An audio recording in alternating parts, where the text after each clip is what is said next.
साथियों, 2026 का budget pass हो चुका है और बजट के साथ ही पीएम आवास योजना को लेकर बड़ा फैसला लिया गया है। पीएम आवास योजना के तहत 10,000 करोड़ रुपए की राशि मंजूर की गई है, जो सीधे लाभार्थियों के बैंक खातों में भेजी जाएगी। ये फैसला लाखों परिवारों के पक्के घर के सपने को मजबूती देगा और मेरे साथियों, फरवरी की शुरुआत में पैसा जारी होगा।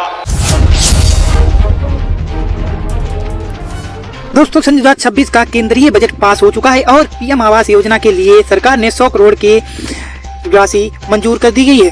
ये पैसा फरवरी की शुरुआत से ही लेकर लाभार्थियों के खाते में ट्रांसफर होना शुरू हो जाएगा, लेकिन वो कौन सी सटीक तारीख है जब पहली किस्त आपके बैंक अकाउंट से क्रेडिट होगी?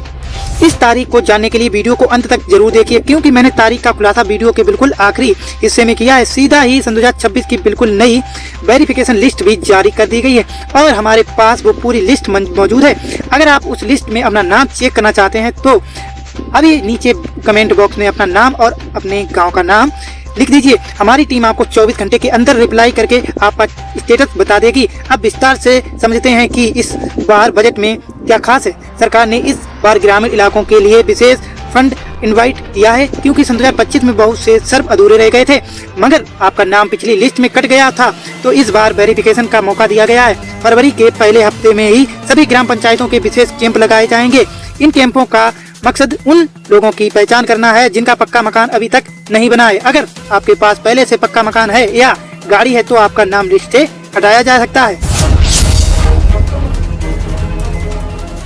बात करते हैं नई लिस्ट सन 2026 की बारीकियों पर। इस बार लिस्ट में 3 श्रेणियां बनाई गई हैं। पहली श्रेणी ये है कि उन लोगों को रखा गया है जिनके तुरंत पैसा मिलेगा। श्रेणी बी में वह लोग हैं जिनके कागजात में थोड़ी कमी है और सी भी लोग जिनका वेरिफिकेशन अभी बाकी है। अगर आप कमेंट में अपना नाम लिख रहे हैं तो साथ ही में ये भी लिखें कि आपकी कितनी किस्तें आ चुकी हैं। हमारी टीम जब आपको रिप्लाई करेगी तो हम आपको ये भी बताएंगे कि आपका नाम किस श्रेणी में है। कई बार ऐसा होता है कि आपका नाम लिस्ट में होता है, लेकिन बैंक का FRICC कोड गलत होने, IFSC कोड गलत होने की वजह से पेमेंट रिजेक्ट हो जाती है। इसके साथ ही शहरी आवास योजना के लाभार्थियों के लिए भी बड़ी खबर।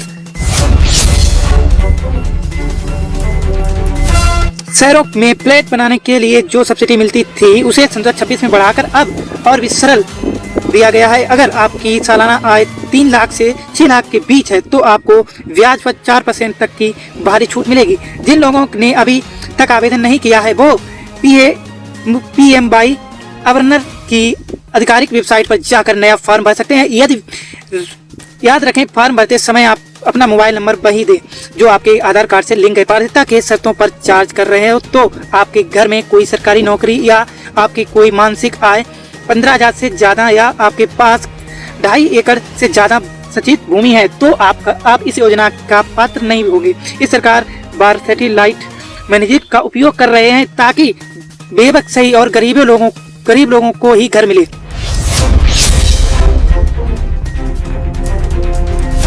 इसके अलावा इस बार विधवा महिलाओं, दिव्यांगजन और वरिष्ठ नागरिकों को प्राथमिकता दी जा रही है। अगर आप श्रेणी में आते हैं तो अपना सर्टिफिकेट जरूर अपडेट रखें, क्योंकि बात करें उत्तर प्रदेश के पूर्वांचल और पश्चिमी यूपी जिले में के लिए विशेष पैकेज घोषित किए गए हैं। बिहार के उन जिलों में जहां बाढ़ की वजह से मकान गिर गए थे वहां सर्वे टीम को दोबारा भेजा जा रहा है। राजस्थान और मध्य प्रदेश भी कई लिस्टों के अनुसार अवगत शुरू हो चुका है। अब आपको बताऊं कि लिस्ट में अपना नाम होने के बावजूद पैसा क्यों अटक जाता है। सबसे बड़ा कारण है बैंक अकाउंट में एक्टिव ना होना। अगर आपके पिछले 6 महीने से बैंक में कोई लेन देन नहीं किया गया तो आपका खाता इन्वेस्ट किया जाता है। ऐसी स्थिति में सरकार पैसा भेजती है लेकिन बैंक उसे स्वीकार नहीं करता। दूसरा बड़ा कारण DBT यानी अपडेट बेनिफिट ट्रांसफर इनवल या होना। आप अपने बैंक मैनेजर से पूछें कि क्या आपका खाता NPCI पैकिंग के साथ जुड़ा है या नहीं। मकान बनाने के लिए ग्रामीण क्षेत्रों में कम से कम 50 स्क्वायर मीटर का एरिया होना चाहिए। अगर आप इसके छोटा मकान बनाते हैं तो आपकी अगली किस्त रोक दी जाएगी। मकान की गुणवत्ता का भी खास ख्याल रखें, क्योंकि इंजीनियर अब रैंडम इंस्पेक्शन के लिए आते हैं। सन 2026 में सरकार ने आवास मित्र सुविधा शुरू की है। हर गाँव में अगला आवास मिल हर गांव में एक आवास मित्र होगा जो आपकी मदद करेगा। अगर अब वह पैसा मांगता है तो आप जिला कलेक्टर के ऑफिस में शिकायत कर सकते हैं। उन लोगों के लिए जिनका नाम परमानेंट वेट लिस्ट में है, उन्हें अपनी ग्राम सभा में जाकर प्रस्ताव पारित करवाना होगा। इस बार सोशल मीडिया का नियम सख्त कर दिया गया है। इसका मतलब है कि गांव में लोग खुद तय करेंगे कि कौन गरीब है और कौन नहीं।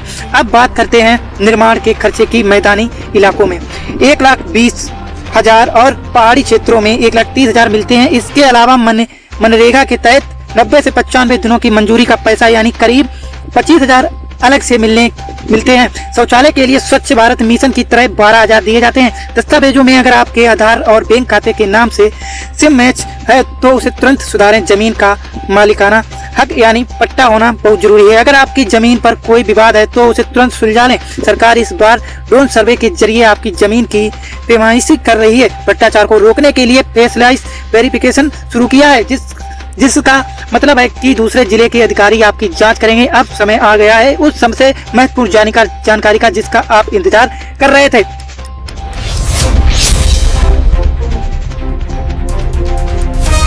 पैसा आने की सटीक तारीख बहुत ही ध्यान से सुनिए। सन 2026 की पहली किस्त जारी करने की सुचारू तैयारी हो चुकी है। 1 फरवरी से 5 फरवरी तक डाटा का अंतिम वेरिफिकेशन पूरा किया जाएगा। 6 फरवरी से 10 फरवरी के बीच FTO यानी फंड ट्रांसफर ऑर्डर जनरेट किए जाएंगे और सटीक 12 फरवरी से आपके मोबाइल पर your account has been credit का मैसेज आना शुरू हो जाएगा। यानी 12 फरवरी वो तारीख है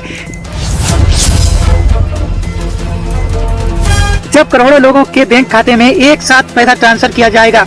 अगर 20 फरवरी तक आपके खाते में पैसा नहीं आता है तो तुरंत अपने जिले के विकास भवन में जाकर आवास विकास अधिकारी से मिले। एक बार फिर से जो लोग अभी जुड़े हैं उन्हें बता दें कि सन 2026 की नई लिस्ट देखने के लिए आपको बस इन वीडियो में कमेंट सेक्शन में जाना है। अपना पूरा नाम, अपने पिता का नाम, अपना ब्लॉक और अपना जिला लिखें। हमारी टीम अगले 48 घंटों के भीतर हर एक कमेंट का जवाब देगी। इस वीडियो को ज्यादा से ज्यादा लोगों के पास शेयर करें, पहुंचाएं। फेसबुक, व्हाट्सएप और टेलीग्राम पर इसे शेयर करें क्योंकि आपकी एक शेयरिंग किसी गरीब को उसका पक्का घर दिला सकती है। हमारी चैनल को सब्सक्राइब करके बेल आइकन जरूर दबाएं क्योंकि जैसे ही 12 फरवरी पहली किस्त डलेगी मैं लाइव आकर आपको लाइव स्टेटस चेक कराऊंगा। सतर्क रहें, सुरक्षित रहें और अपने हक के लिए जागरूक बने रहें। किसी भी अनजान व्यक्ति को अपनी बैंक डेबिट या OTP शेयर ना करें। मिलते हैं अगले किसी नेक्स्ट वीडियो में, तब तक के लिए जय हिंद, वंदे मातरम।